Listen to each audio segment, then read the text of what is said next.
There's only two questions here. One is by Isa Ali: is deer and rabbit meat from supermarkets halal? Rabbits die by suffocation when they are caught in snares. Last week you said using snares is fine. Vah. Well, if I knew, uh, well, if I knew that you were gonna keep tabs on me, I wouldn't have said it. uh, is Allah an atheist? What? Right, so, okay. Yeah, so deer and rabbit meat. This halal meat thing is a whole huge discussion in and of itself that has many layers to it. Okay. I do feel it's a complex discussion. That when I say halal, it's actually not the best word. Zabiha is a better word. Okay, because zabiha speaks of zabiha will speak of things like just moving this along. One moment. Let me bring that up to there. Alright, so zabiha is slaughtered or sacrificed meat. Now this, to many people is like saying, well, yeah, that's what they refer to when they say halal.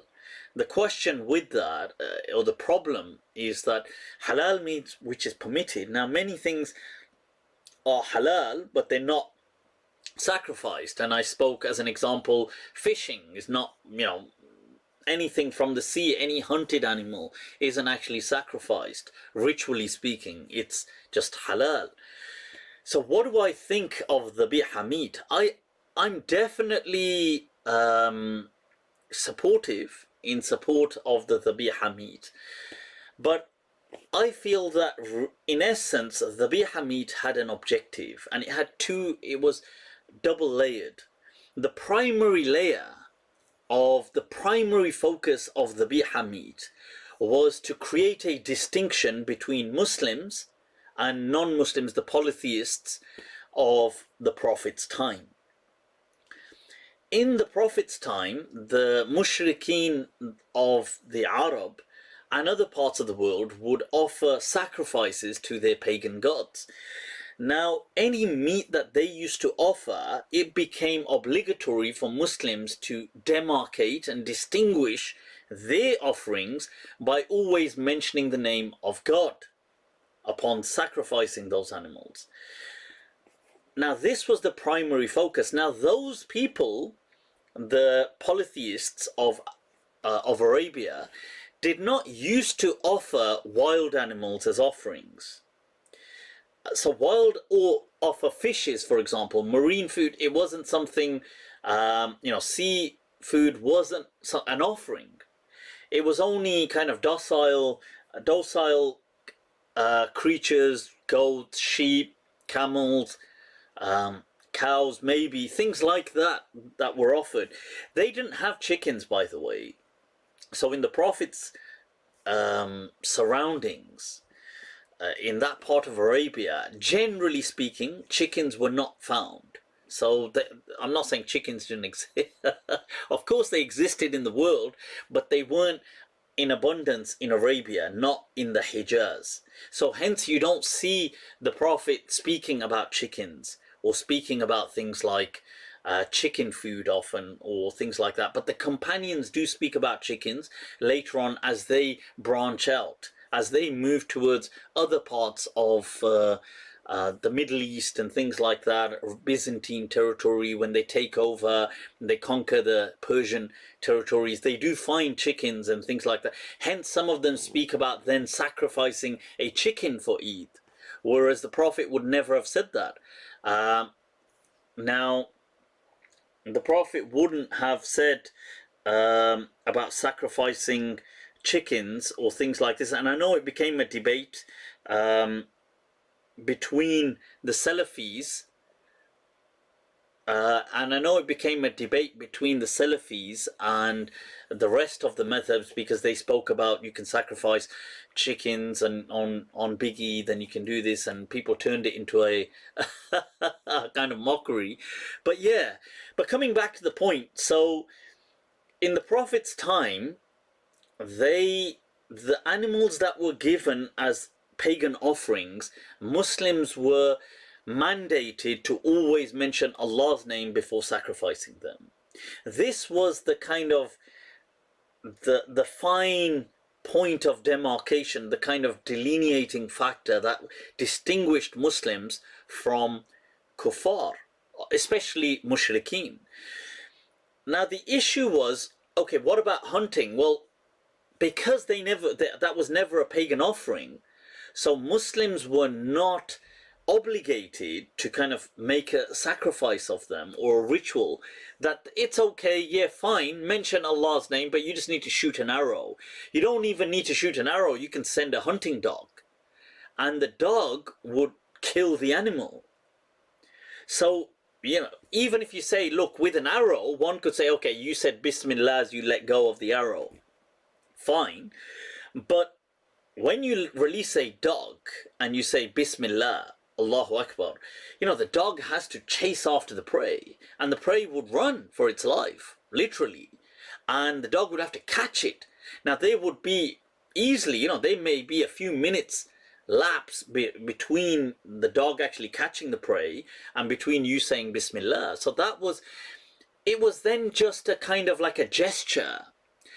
Hence, you get sometimes some people didn't say Bismillah. Like maybe they forgot, or maybe they slacked, or maybe they... And there was the verse of the Quran, وَلَا تَأْكُلُوا مِمَّا لَمْ يَذْكُرِ اسْمَ اللَّهِ عَلَيْهِ, that, you know, do not eat from that which Allah's name has not been mentioned above. There is this verse of the Quran. But is this speaking of the pagan food, or is it speaking of all food? So you have the hadith that some of the Arabs, they came to the Prophet and said, well, look, we've got this meat, and they gave some meat, and the Prophet was distributing it, and somebody said, well, you know, when they sacrificed it, they forgot to say, they didn't say Bismillah. And the Prophet said, well, but they're Muslim, so it's fine. Kulhu. The Prophet said, say Bismillah and eat. Because the Prophet knew that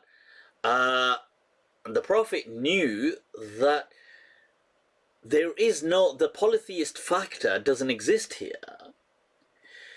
So this is why it was really just all about particular animals that were offerings, pagan offerings. Wild animals were never really, or these kind of things like rabbits and lizards and I don't know, whatever, turtles and this kind of stuff were never offerings. So they didn't really seem to care much about them. They said, yeah, say Bismillah, but it wasn't really anywhere on the radar.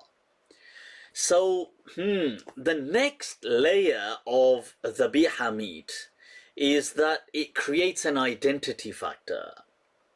This identity glues together a Muslim collective. So we worldwide now feel that we have some connection with each other. We all eat halal or zabiha meat. This kind of creates a kind of bond. So the identity factor still remains today. However, the first factor, I feel, isn't actually present today, because nobody really makes pagan offerings anymore. Apart from, you know, nobody offers animals to their gods, apart from Muslims and Jews, but that's it, people of the book. But generally speaking, people don't do that anymore. So this brings into question this whole thing of, could you eat the meat from, like in these countries and things like this? What I would say is that, or could you eat, for example, somebody has asked, hunted meat. So I would say that, look, the identity factor still remains. So it is very important, I feel, to stress that halal kind of zabiha meat, and to generally always go by that. That is my kind of advice as Muslims, to always generally go by that. However, this other meat like rabbit meat that was hunted, or deer meat, or things like this, I would feel that it isn't, whether it's good or not, maybe a debate, but I wouldn't feel that it would be haram, because it wouldn't fall under any of those categories of like an offering, and it's seen as kind of almost like exotic meat. So I hope that makes some sense in what I'm trying to say, that look, halal in brackets or in speech marks, zabiha meat should still be a priority for Muslims, and it should be something that we support and are behind, and what we eat, generally speaking. However, these other meats, like things that are hunted or things that are, even if they're done by non-Muslims, would it make it haram? I would say, well, because it doesn't really fall under either. It doesn't, definitely not a pagan offering meat, and it's not really considered an identity thing to that extent, like rabbit meat, because you don't really offer it as a sacrifice anyway.